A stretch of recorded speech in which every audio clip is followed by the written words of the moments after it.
এই শাবান মাসের 15 তারিখের একটা নাম আছে আমাদের দেশে। শাবান মাসের 15 তারিখের রাতটার একটা নাম আছে। কি নাম? সবে বা সব মানে রাত, সব কথাটি ফার্সি, মানে লাইলাতুল বারাত, মুক্তির রাত। হ্যাঁ, মুক্তির রাত। এই যে মুক্তির রাত, এই নামটা পেলেন কোথায়? কোনো হাদিসে আছে? কোনো আয়াতে আছে?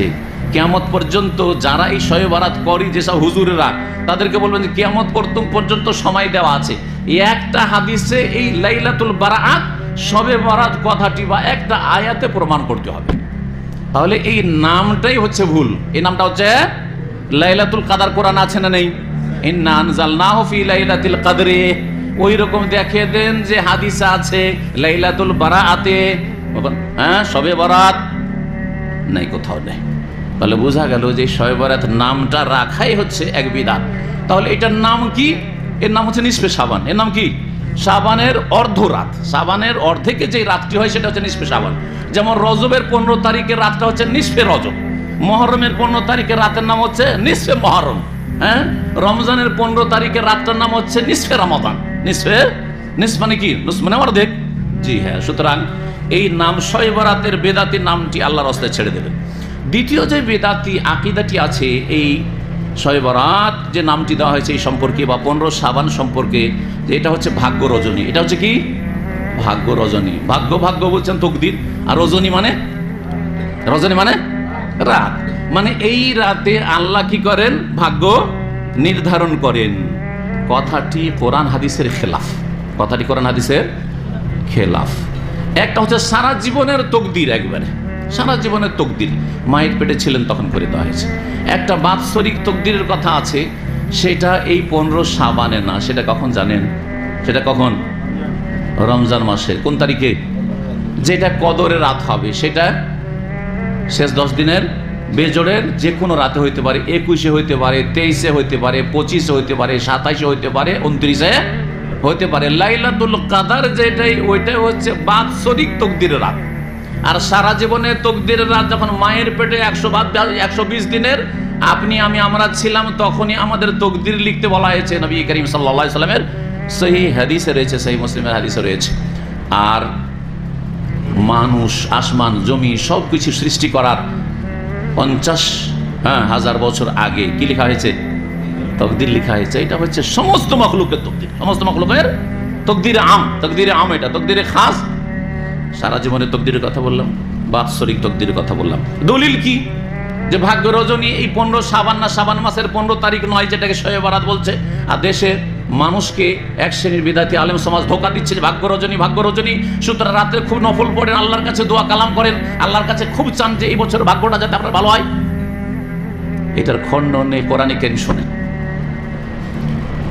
কোরআনে কারীমে আল্লাহ বলেছেন যে কোরআন আমি নাজেল করেছি এক মোবারক রাত। ওই রাতটি কোন রাত? ওই রাতটা কোন রাত? কদরের রাত। ইন্না আনজালনাহু ফি লাইলাতুল কদরে, নিশ্চয় আমি কোরআন নাজেল করেছি লাইলাতুল কদর। স্পষ্ট কি না? লাইলাতুল কদর কখন হয়? রমজানে না শাবানে?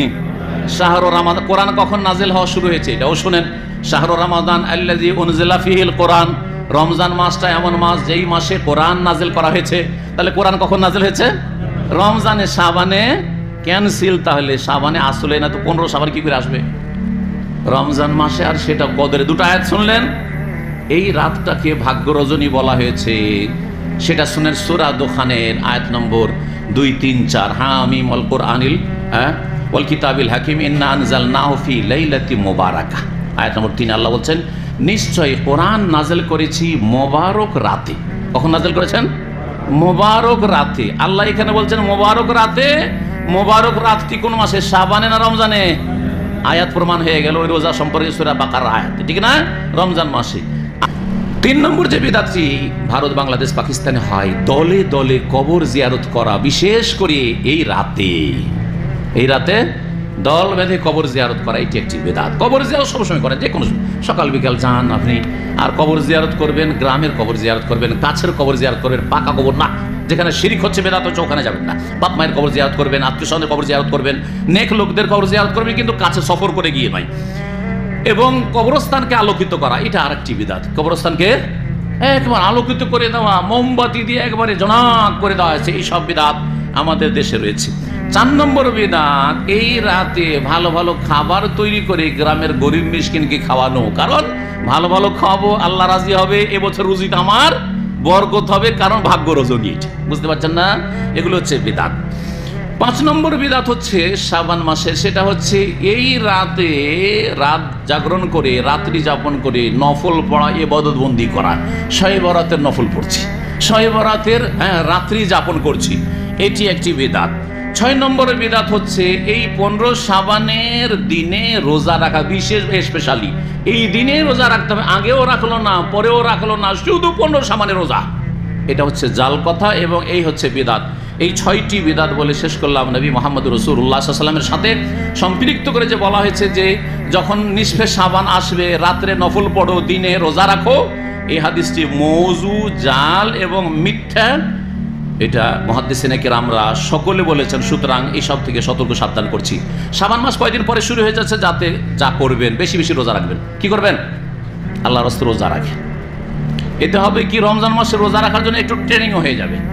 শাবান মাসের 1 তারিখ থেকে রোজা রাখা শুরু করেন, শাবান মাসের 1 তারিখ থেকে রোজা রাখা শুরু করেন। বেশি যদি নাও রাখতে পারেন, সোমবার বৃহস্পতিবার এরকম করে রোজা রাখেন, কিন্তু শুধু 15 শাবান রোজা রাখবেন এরকম করে। নবী করিম সাল্লাল্লাহু আলাইহি ওয়াসাল্লাম অল্প কয়েকদিন ছাড়া কানা ইয়াসুমু শাবানা ইল্লা কালিলা, শাবানের অধিকাংশ দিনে রোজা রাখতেন।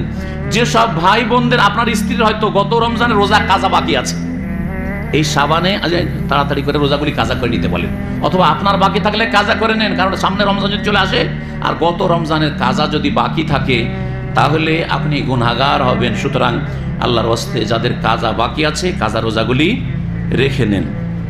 করণীয় তাইলে বললাম, শাবান মাসে বেশি বেশি নফল রোজা রাখেন, 15 শাবানে শুধু খাস করে নয়। আর গত রমজানের কাজা যদি রোজা থাকে, রোজাগুলি রেখে নেন। এই শাবানে যা করা যাবে না, একটা হচ্ছে রমজান শুরু হওয়ার 1 দিন 2 দিন আগে থেকেই রমজানের সম্মানার্থে রোজা রাখা যাবে না। 28, 29, 30 তারিখে রোজা রাখা নিষেধ করেছেন রাসূলুল্লাহ সাল্লাল্লাহু আলাইহি ওয়াসাল্লাম, সহিহ মুসলিমের হাদিসে রয়েছে। শেষখানে আর একটি কথা, সন্দেহের ভিত্তিতে রোজা রাখবেন না। চাঁদ দেখার খবর আসলো না, এমনিতে রোজা শুরু করে দিলেন। 29 শাবানের পরে চাঁদ দেখার চেষ্টা করতে হবে। চাঁদ যদি দেখতে পান, দেখার খবর পান, তাহলে রোজা শুরু করবেন।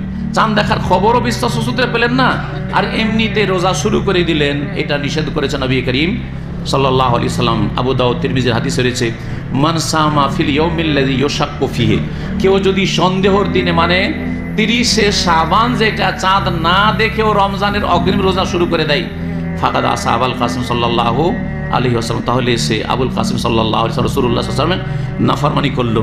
সময় অনেক হয়ে গেছে, এখানে আমার আলোচনা শেষ করছি। আশা করি আপনারা তৌহিদের সাথে সুন্নতের অনুসারী হবেন, শিরক থেকে তওবা করবেন, যাদের মধ্যে শিরক রয়েছে, বিদআত থেকে তওবা করবেন।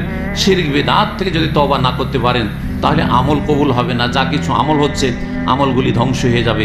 আল্লাহ রাব্বুল আলামিন যেন আপনাদের সকলকে দিন দুনিয়ার ক্ষেত্রে সুখী করেন, সঠিক ইসলামটা বুঝে যাওয়ার তৌফিক দান করেন এবং সঠিক ইসলাম পালন করার তৌফিক দান করেন। 5 ওয়াক্ত সালাত জামাতের সাথে পড়ার যেন তৌফিক দান করেন।